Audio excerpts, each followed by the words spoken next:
Welcome back, everybody, to another exciting edition of Western Civilization. Today we will be looking at the Feudal Response. This lecture will cover the years 850 to 1050 AD. So grab a pen and paper, a tablet, and a keyboard, and let's get going. By the end of this lecture, you will be able to describe the impact of Viking, Magyar, and Muslim raids on post-Carolingian Europe. You'll be able to explain how feudalism emerged as a decentralized response to insecurity and invasion. You'll be able to analyze the structure of feudal society, lords, vassals, and knights, and their mutual obligations. You'll be able to discuss manorialism as the foundation of rural economic life in medieval Europe and evaluate how the church adapted and responded to violence, laying early foundations for renewed Christian unity. We saw in our last lecture how Charlemagne had briefly reunited Western Europe, ruling the largest empire since the time of Rome, and how he had blended together Roman order, Christian faith, and Germanic kingship. We also saw how from his palace in Aachen he promoted learning, church reform, and military expansion. And finally, we saw how in 800 he was even crowned the Emperor of the Romans by the Pope, reviving ancient imperial ideals in the West. Yet, we also noted that his empire largely rested on his personal authority, and not so much in a revival of Roman institutions.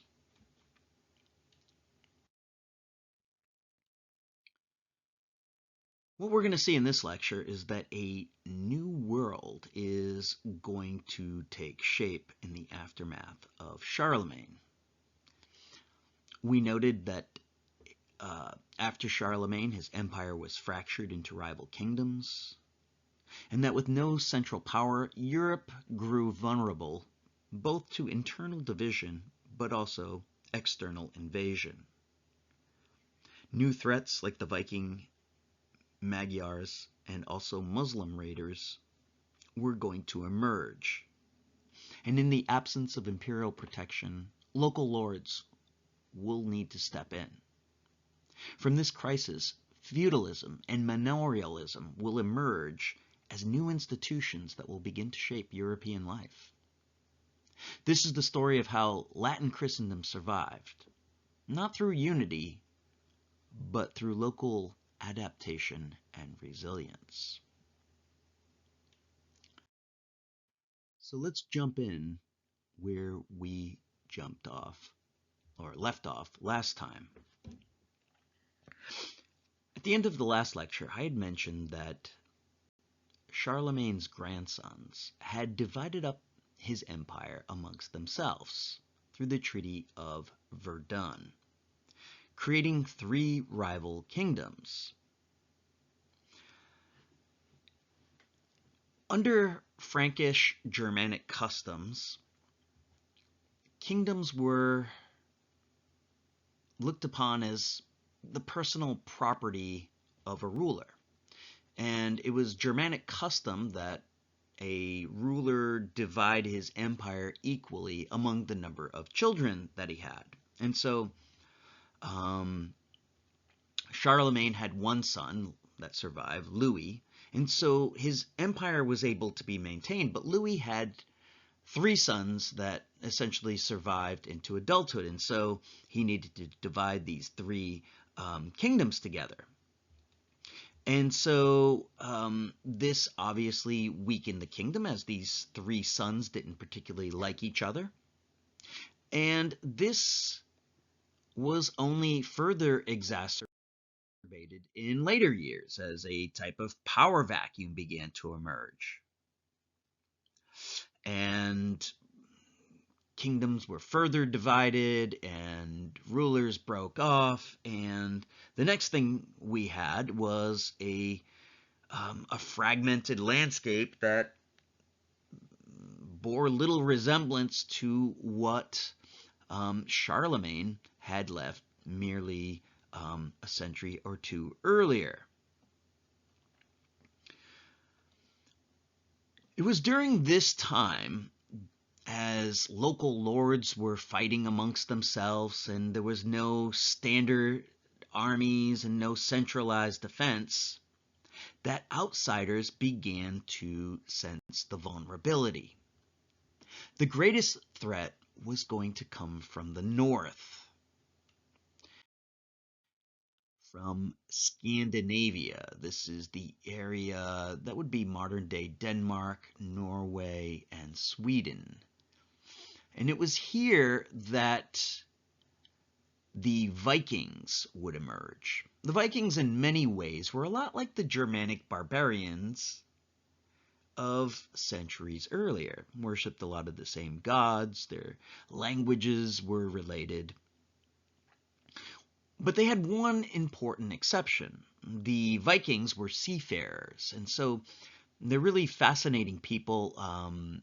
I wish I had more time to go into depth about them, but let's just suffice it to say that they pretty much went everywhere, from down the rivers and into Russia. They became one of the founders of Russia. They made it as far as Byzantium. They made it into the Mediterranean, over even to Greenland, Iceland, North America. Really extraordinary feats of navigation and skills.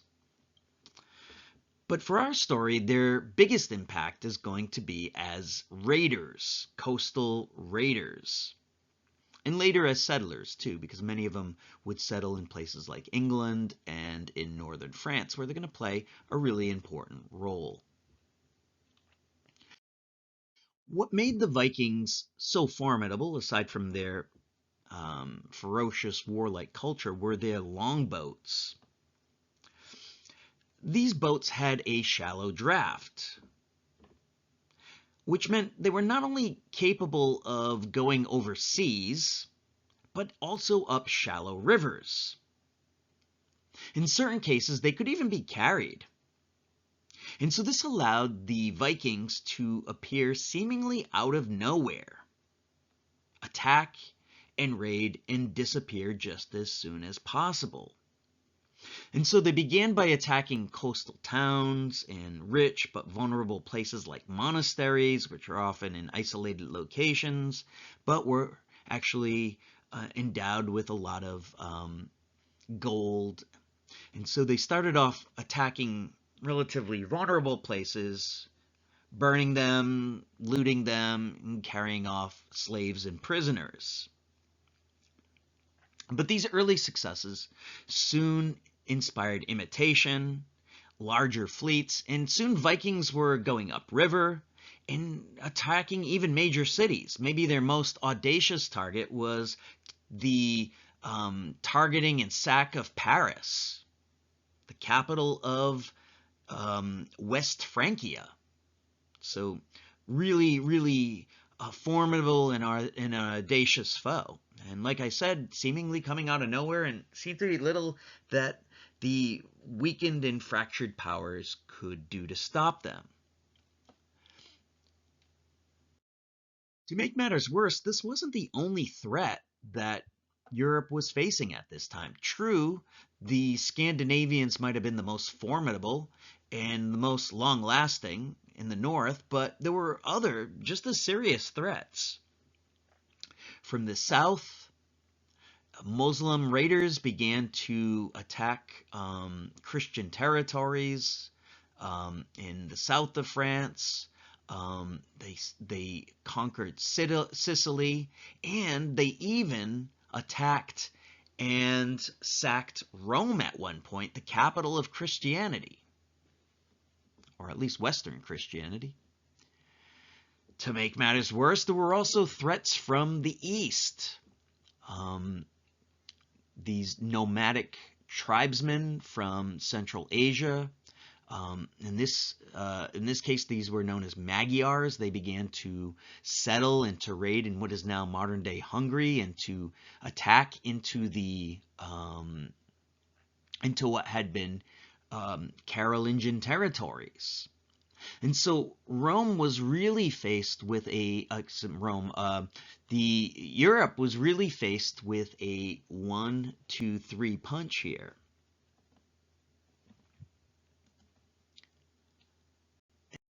And these raids were psychologically devastating.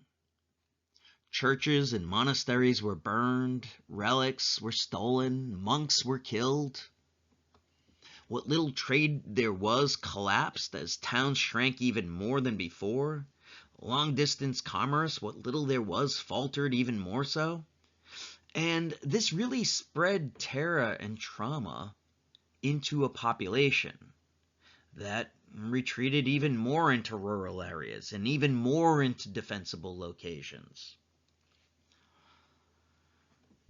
And so we can't really overestimate the shock of all this. The fact that Christian spaces would be attacked, undermine people's sense in divine protection.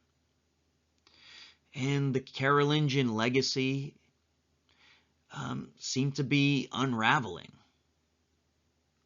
But the sense of crisis prompted new, not imperial solutions, but local solutions, and would fuel the development of what became known as feudalism, which we'll look at in our next section.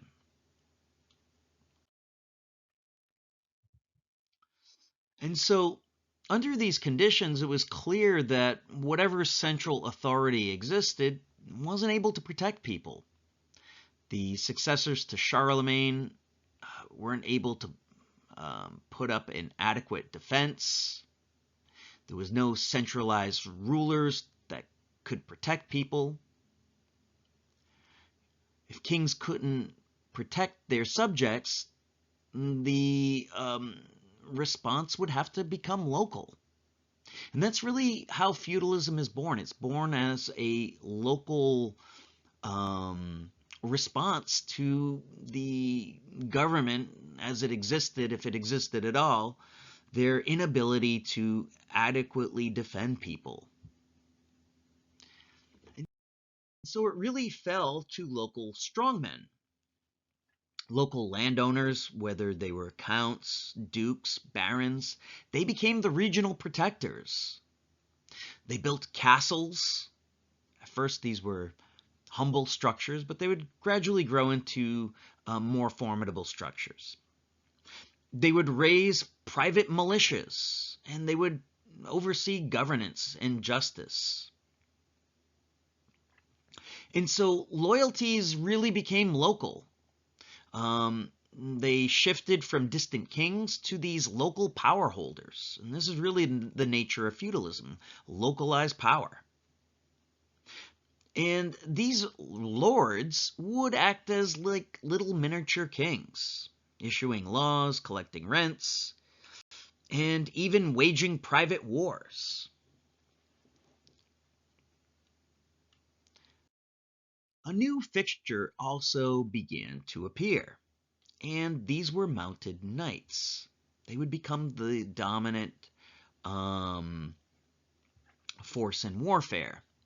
The ability to have a horse and the ability to be armed, this really set these warriors apart from the common group, the common people.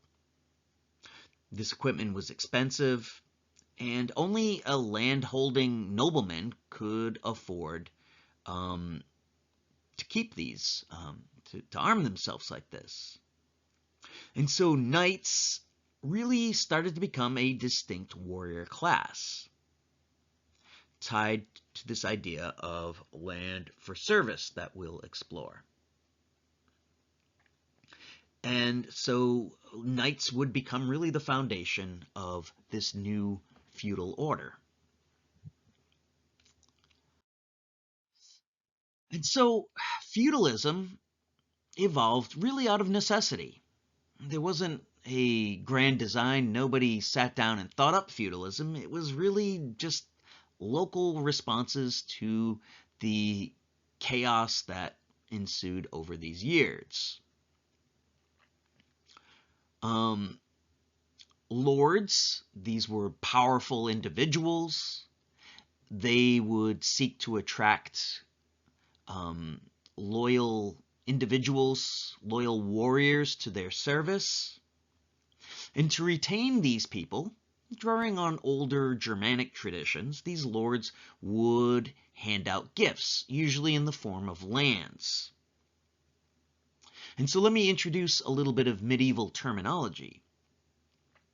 These lands that were granted became known as fiefs.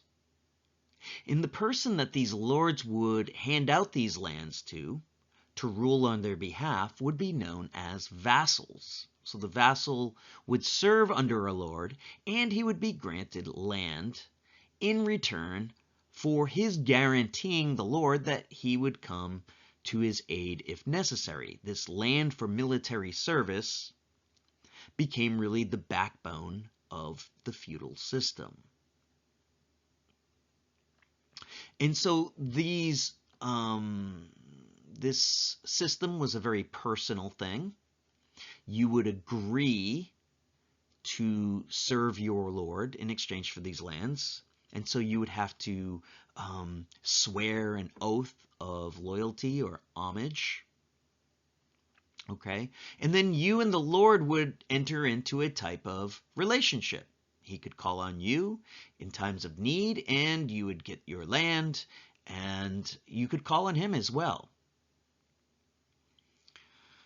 And so this was never really a uniform system. It would vary from place to place and region to region. And though kings would remain, the real power was in this lord-vassal relationship. Lords would nominally recognize a king, but the real authority would be in these powerful landholders,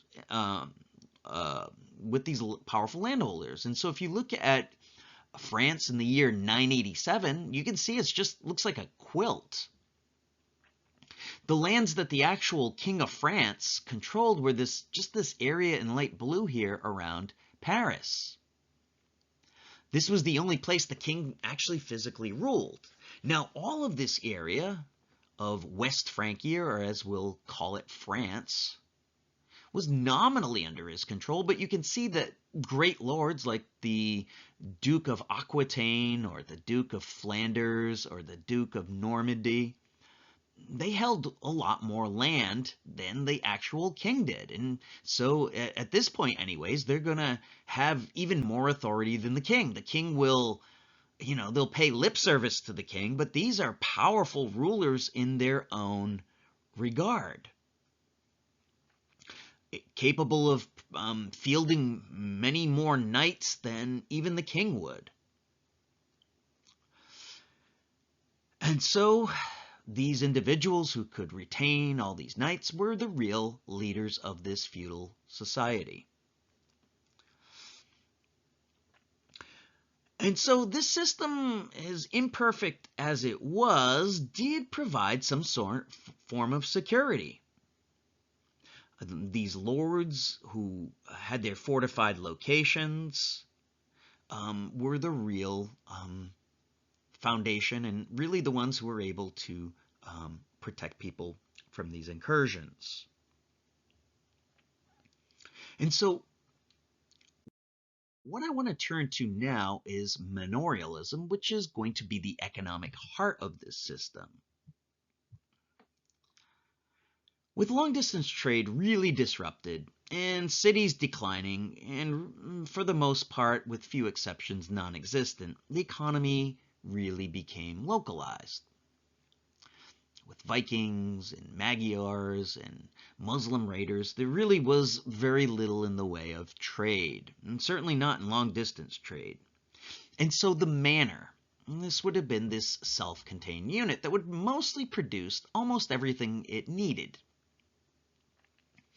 So the manor would be the center of this new feudal system and would include a lord's residence. And so he would build some sort of a fortification, like a castle on the land.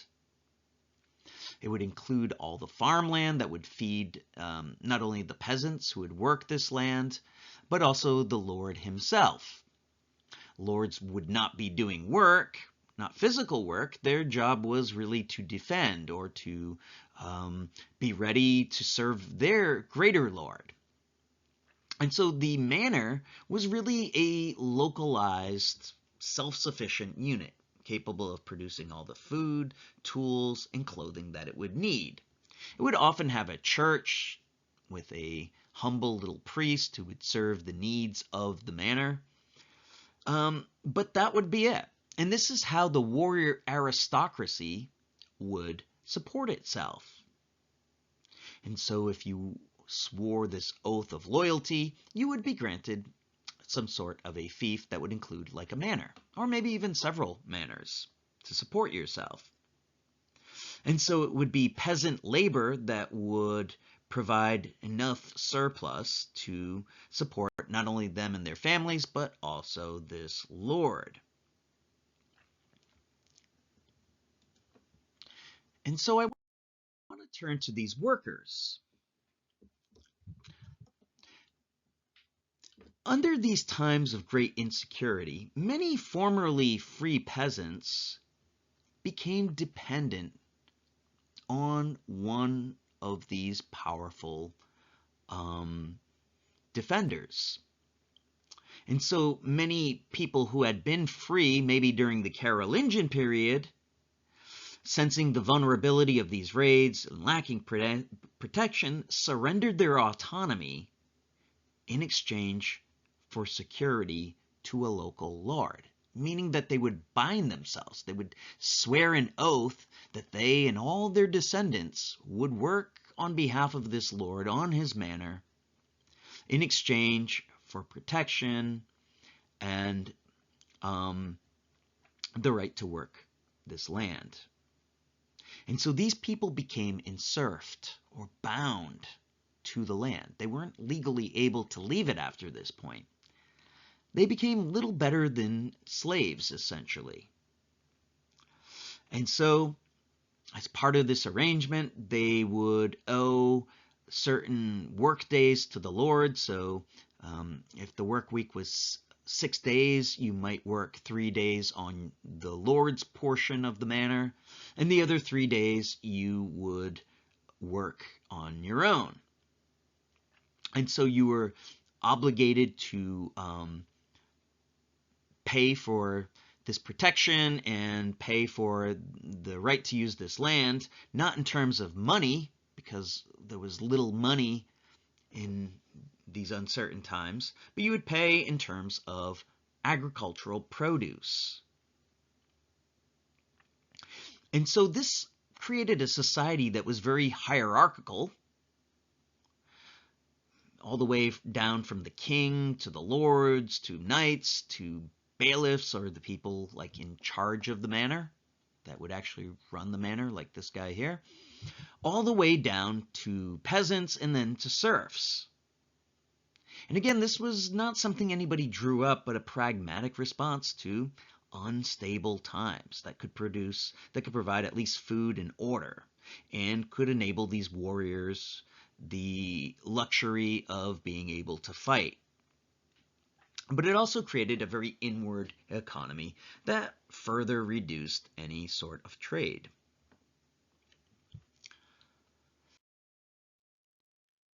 And so from this system, a fragile order began to emerge. Gradually, the raids slowed as the Vikings were slowly converted to Christianity, as well as the Magyars, who would later become the Hungarians.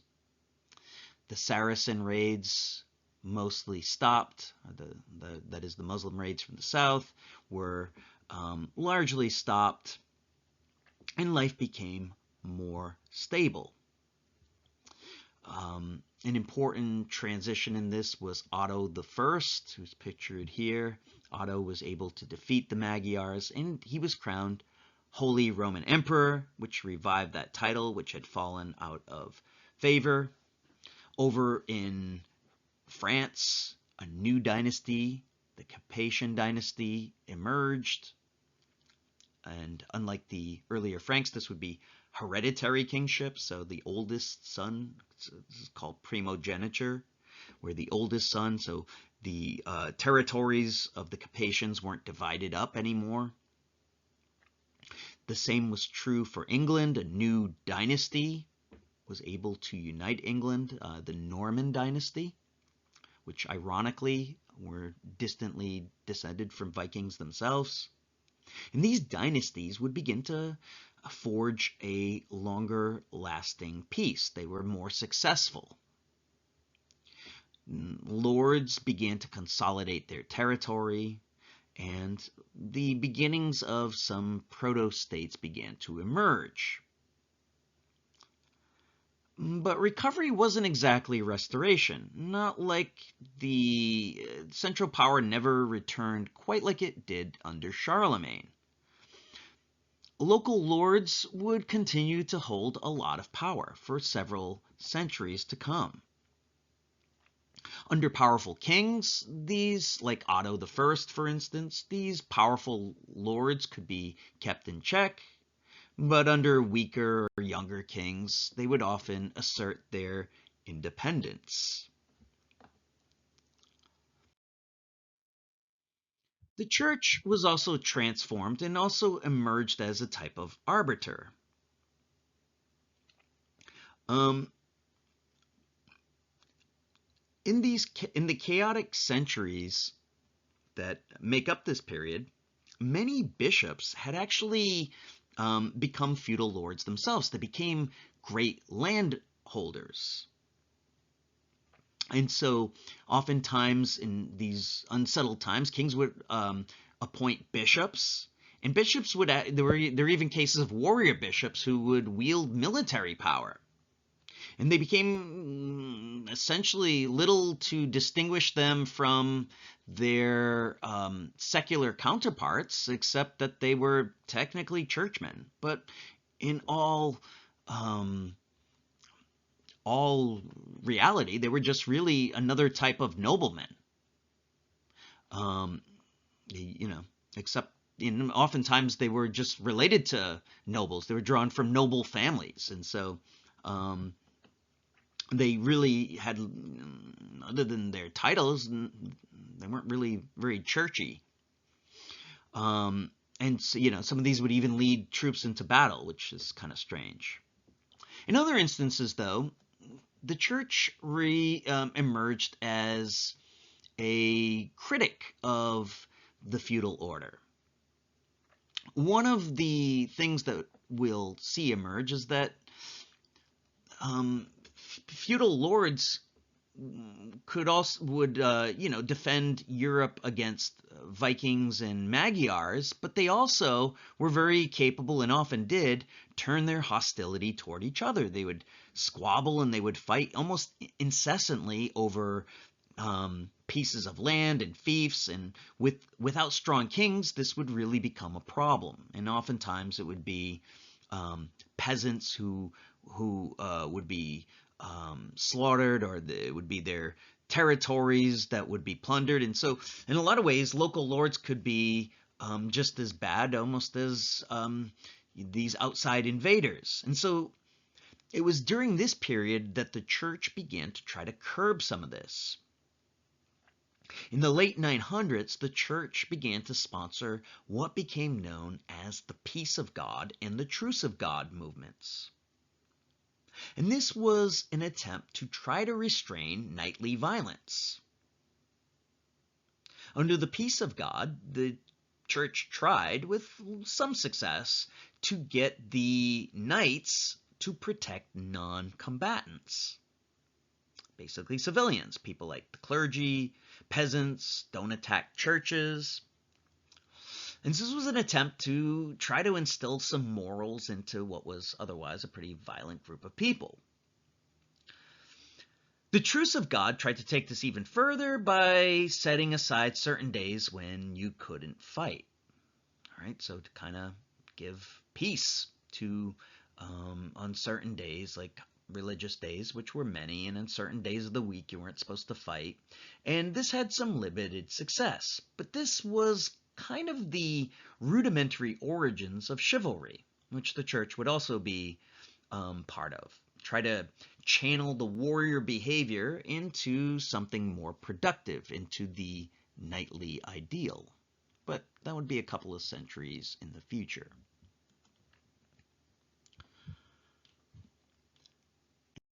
And so I want to wrap this lecture up by looking at an important figure, Pope Urban, who ruled at the end of the 11th century, so the late 1000s. Urban II became Pope during this period of time when things were just beginning to settle down, at least from outside attacks, but internal violence was still a problem. And so we can imagine him looking down from the Leonine walls. These walls would have been built after the Muslim invasions in the 850s of Rome. As I said, Rome itself was sacked by Muslim raiders. The Vatican, the really spiritual heart of Catholicism, had been sacked and plundered. At this point, physical scars would have still been visible and really would have symbolized this whole period of chaos, this period when Europe really almost descended into anarchy. And so we can imagine Pope Urban reflecting back on this period after Charlemagne's death, where Europe had splintered and raids had torn it apart. Central defenses had collapsed, and feudalism had emerged. And so as we imagine this, we can see a church that had endured, but also adapted. It had started to try to structure life by restraining internal violence through movements like the Truce and Peace of God. And really, by the late 900s, there were signs of recovery everywhere. The invasions were now slower. New kingdoms like Capetian France, Ottonian Germany, or Norman England were beginning to take shape. And so the period had, Europe had really come through its darkest period, and things were beginning to brighten. The church and the aristocracy had begun to align themselves, and they were laying the foundation for something new, a new phase of Christendom. Yet, as the Pope would have looked out, he would have also seen the result of this new order, a chaos. A chaos of lords and knights who seemed to fight themselves and who introduced a new type of disorder. This was a Christianity that was divided, and a Christianity where non-combatants could easily be killed, and this noble violence. And a unity that was a far cry from the days where Charlemagne had been crowned Emperor of the Romans. And so maybe it was during this time that a new idea occurred to Pope Urban. Why not try to take this internal violence and redirect it outward? Reports had begun to pour in to the West from the Byzantine world. The Byzantine emperors were calling for help against a new foe. A new power was rising in the East, the Turks. They had not only conquered most of the Muslim world, but were now in charge of Jerusalem itself. And word began to trickle back that these new rulers, unlike earlier Muslims, had begun to harass Christian pilgrims and to threaten Constantinople itself. And so Urban may have seen this as a way to redirect violence outward into a common foe and to restore Christian unity. Not through another empire, but through a cause that would liberate the Holy Land. All this nightly violence could be turned to an external foe. And perhaps, maybe even the Eastern Church itself would ally itself back underneath the popes. And perhaps the Christian world, and who knows, maybe even the old Roman Empire, its old borders could be renewed, the Holy Land could be liberated. And so with this vision, Urban set out for his native France, where he would summon Christians to arms in what would become known as the First Crusade. And it's to this that we will turn to in our next lecture.